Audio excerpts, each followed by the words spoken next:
Okay, these are the review problems for Unit 1, which was all about transformations, and we'll just take a look at a variety of questions from that unit to see how we dealt with those in the past. Number 1 is what I think is one of the easiest transformations. Usually they don't cause much of an issue, just a translation. We want to move everything left 2 and down 7. So simply all I need to do is for each vertex, I'm just going to move left 2 spaces and down 7 spaces. So I did that to point F, so here I am at F prime. I'm going to do the same to point G, left 2, down 7. There's G prime. And I'll do the same to point E, left 2, down 7. There's E prime. Connect those. And there's my image. For the rule, moving right or left is going to change the x-coordinate. Moving up or down is going to change the y-coordinate. And since all we're doing is moving, we're just going to either add or subtract, depending on the direction we want to go. So for example, since we move left 2, that's going to change the x-coordinate.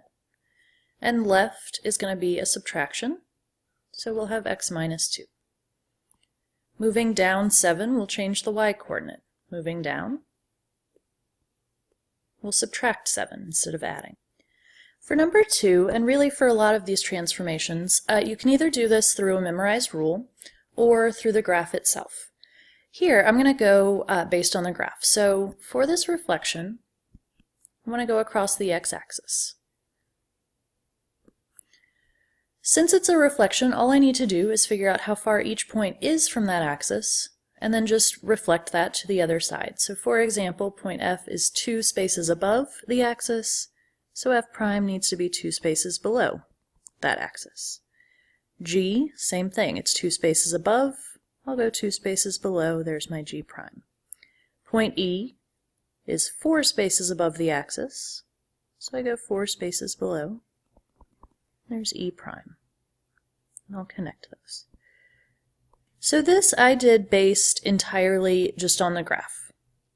The rule, then, I can come up with just by looking at what my points did. So I notice, for example, that point G originally had coordinates of 3, 2 up here. And then G prime, after the reflection, was at 3, negative 2. So I can see that my x-coordinate stayed the same, but my y-coordinate changed signs, which we show with just a little negative in front. Now I did this one by doing the graph first, looking at a point and coming up with a rule based on that. But we could have done the exact opposite. If you had your rule memorized, then you could have used that, applied it to each of the 3 vertices, and then created the graph based on that. Either way, of course, we get the same final answer. For number 3, going across diagonal lines can sometimes be a little bit trickier to think about, and this is where the rule might be more helpful for some of us. But again, I'll show you how you can do it without having a memorized rule, in case you ever forget it.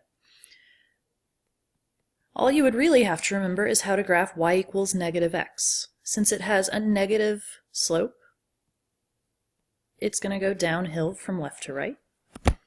So it's hard to get a super accurate line on here, forgive me. But just from the top left to the bottom right with a nice slope of negative 1 based on the equation.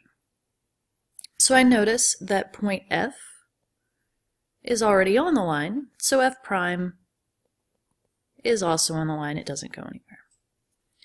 Point E, I'm just going to count to that line, but since the axis of reflection is diagonal, I need to count diagonally to it. I need to be perpendicular. So from E, there's 1 diagonal unit, 2 diagonal units, and 3 before I get to the line.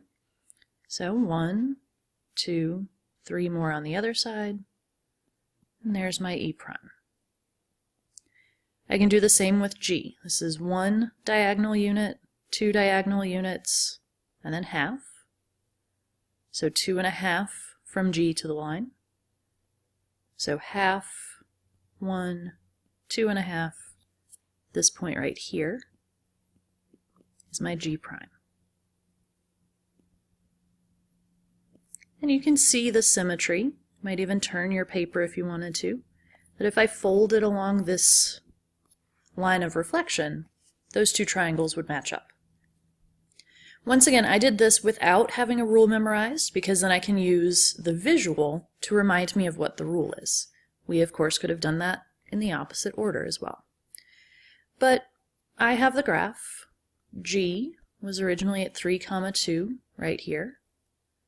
G prime ended up being at -2, -3. So that reminds me of what the rule is. Reflecting across y equals -x is going to do a couple of things. It's going to swap the old x and the old y coordinate, so the old x is the new y, the old y is the new x.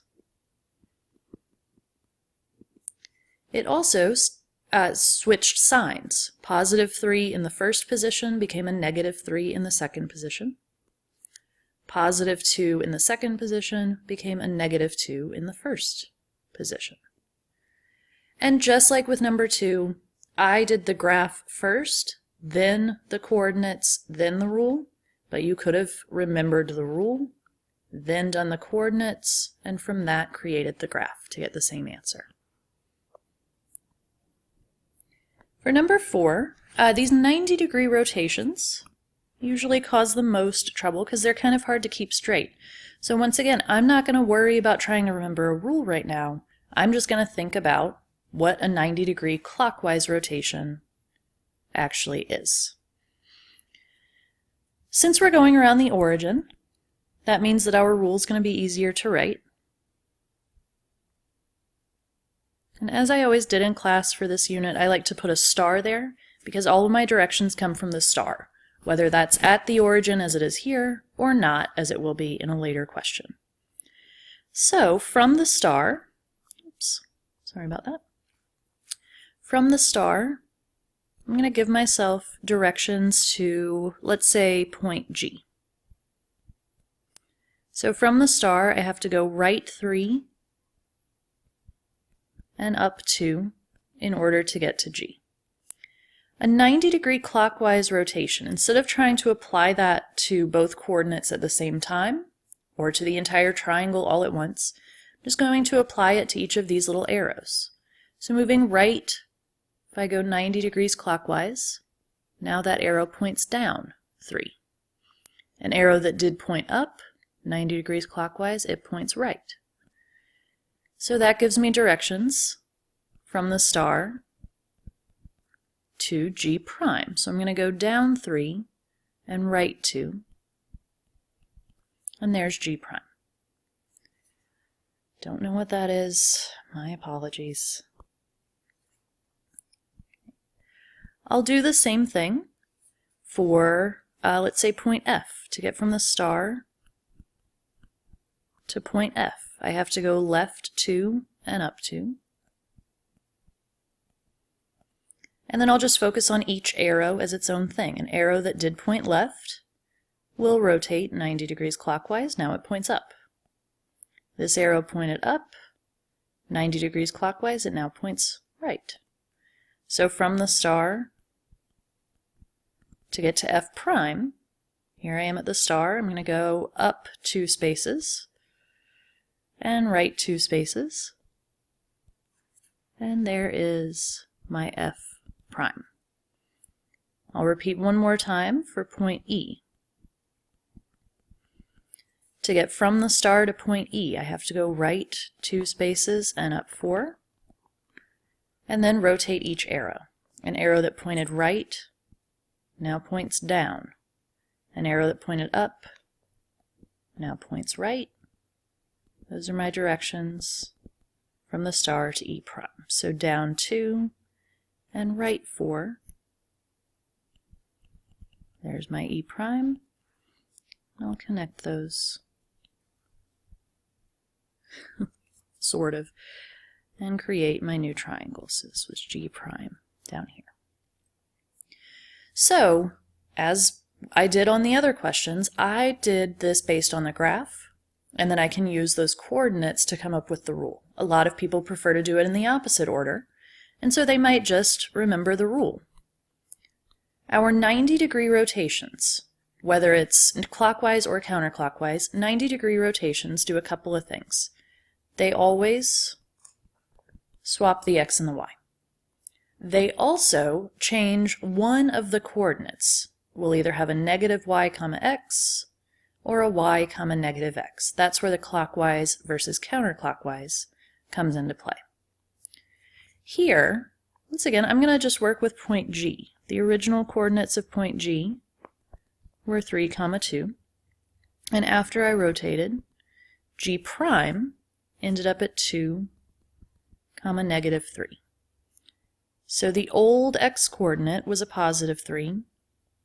That became the new y-coordinate, and it became negative. That's what reminds me that a 90-degree clockwise rotation is this rule, y comma negative x. Counterclockwise, negative y comma x. I'm going to start a new video for number 5 and onward.